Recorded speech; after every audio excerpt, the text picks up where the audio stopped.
Here's looking at you, kid.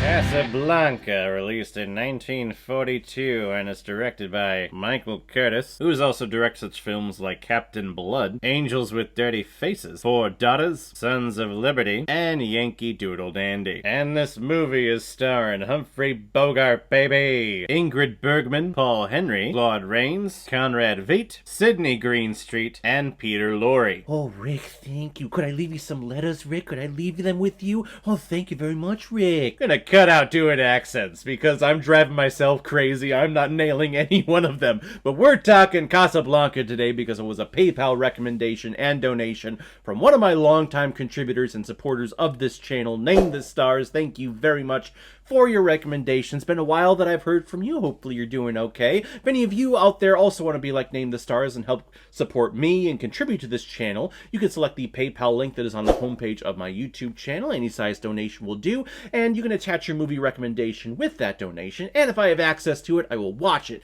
review it, and give you a little shout out, just like what I did with Name the Stars here. And Casablanca, Name the Stars, is one of my favorite classical films of all time. It's such a romantic picture, and I got a lot more out of it this time around than I did the original times that I've watched this movie. The year is 1941, and we're in the middle of World War II. We have the Allied and Axis powers going head to head, and people in Europe look to flee the lands and hope to one day go over to America, the brave new world. But in order to do that, you must travel a long distance to get to a small little city called Casablanca, where you could easily spend out the rest of your days hoping and wishing to get a visa and to finally get on that plane. And that's exactly what Victor Laszlo and Ilsa are doing here, hoping to get safe passages out of the city because they are the leader of a certain group of freedom fighters. Well, the Third Reich is on their tail and they're looking for support anywhere they can get it. Enter the owner of this lovely little saloon called Rick's.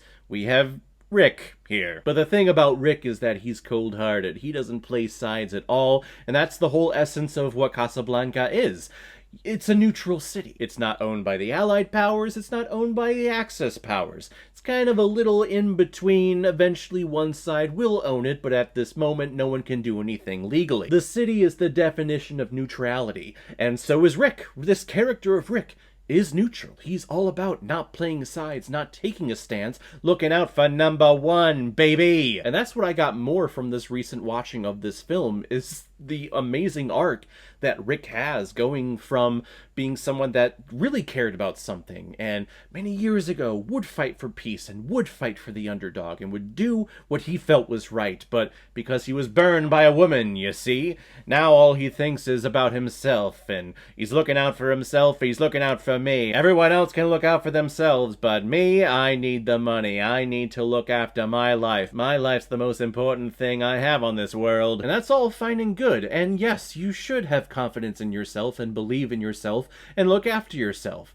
But there comes a point in your life where you have to have something more. There has to be something else there. There has to be a reason why you're focusing on yourself. And if you don't have that reason, then that meaning of life is kind of just fleeting. You're kind of just existing. And Rick, he's not someone who wants to just exist. He wants to have kinship. He wants to have love in his life. He wants to feel that purpose, and he felt that purpose with Ilsa back when they had Paris, baby. He was madly in love, she was madly in love with him, but because she broke his heart and ran out because she found out that her husband was actually alive from a concentration camp, he locked his heart away and just became an old stingy little Grinch, owning this beautiful little saloon where there's gambling and drinking and entertainment and music and shit. One of the reasons why I love this movie so much, all of the hidden layers of all of these characters, the arcs that they have, who they represent in the world.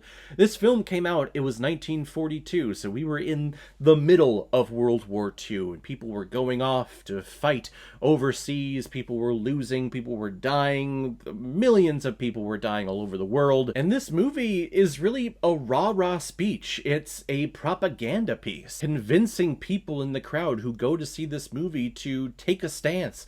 Don't be neutral. Don't just sit back and let others fight the fight, or fight for what's right in this world. You need to make a stance too. You need to do your part. Maybe not go off and fight, but you gotta do something in the aid for this. You shouldn't be neutral like Rick and Casablanca here. Humphrey Bogart is sly, he is slick, he has an answer for everything. I love how he plays every line in here like he doesn't give a damn. He's probably off drunk. He's drinking while on the set, I would assume. Ingrid Bergman, who I think is just a stunning actress, one of those just beautiful classic actors from the 40s and from the 30s that you see on screen, you just go, oh gosh, you're so damn beautiful. But her performance is wonderful here. You can tell that she is torn between these two men that she legitimately loves. She loves her husband, she loves what he does, and the reasons why he's fighting, and the missions that he has. And the only reason why she fell in love with Rick is because she thought her husband was dead. So you understand, like, why she is caught in this love triangle, and why she is trying to make a choice between the two, because she truly does love both of them. I get it, I understand. But my favorite part of this movie, and he's one of my favorite actors, I'm just gonna say that right now. Usually I say like he's one of my favorite classic actors, but no, he's one of my favorite actors who have ever lived on this planet, and that is Claude Rains. Claude Rains, who plays Captain Reynaud, who is the head of the police force in Casablanca, is terrific. He is the definition of what fantastic acting is for me. He is so damn good in this movie. He's a member of the Axis powers. He's a member of the Third Reich, but yet with how he presents himself and the relationships that he has with Rick and with other members of the community, he's charming. He is delightful, and when he's on screen, you think he would be commanding in a room by just fear wearing that uniform, but he's not.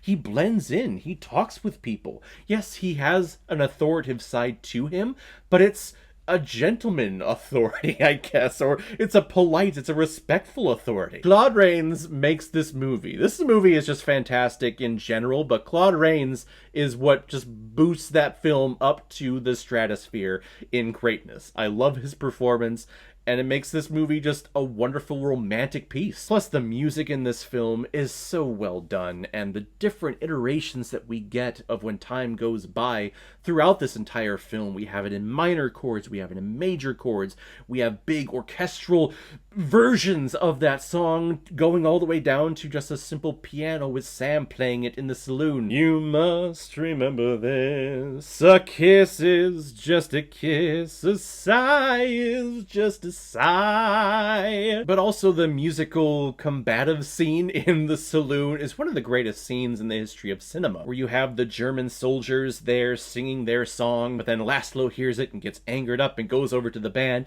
and says, play my theme from my country, from France, and there's just dueling back and forth with the two different songs. Of course, the French song ends up winning because everyone joins in on that one, but it's a beautiful scene where you get to see the power that music has on a society, and how hearing a certain song or using that song to fight against an oppressor, how powerful that can be, and how just wonderful music is. It's an amazing scene. I love that scene so much. Casablanca is one of those classic films that I think everyone needs to watch, and I think everyone needs to love, because I don't think there's anything about this film that there is to hate. I love this movie so much. It's a romantic piece, it's a beautiful piece, and it's just so damn good. I'm gonna give Casablanca 5 out of 5 Blu-rays. I think I see blue.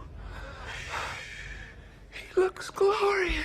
So guys, if you've seen Casablanca, what did you think about it? Or if you've never heard it before and you stumbled across because of this video, then comment below, let me know what you thought about it. And as always, if you like what you see here, if you like my take on movies, then hit the subscribe button and make sure you hit that bell so you know the next time I'm releasing the next movie review. So guys, I will see you next time on the channel, but in the meantime, be well, be good to each other, and go watch a movie. Take care, guys.